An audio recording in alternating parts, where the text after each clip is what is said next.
Good afternoon guys. Good sa lahat. Ayan. Hi, ready na natin naman ang ating pamasko decoration. Ayan guys. Gagawa ako ng hindi ako ngayon gagawa ng Christmas tree kasi yun.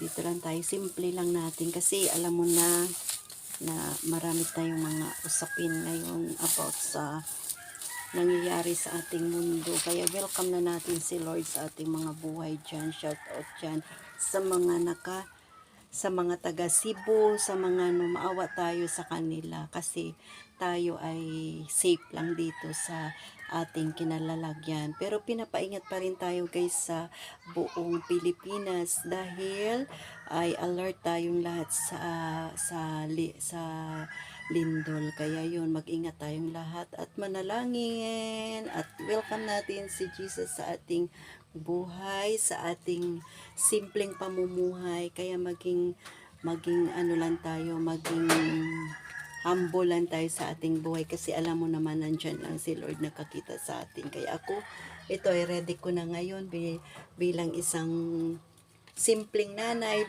bilang isang simpleng tindera dito sa Banao. Kaya shout out din sa aking mga kasimaryo, kapitbahay, kakilala, ganyan. Ang aking ngayon munting tahanan at munting Christmas decor. Kaya i-ready ko na ang aking mga Christmas decor.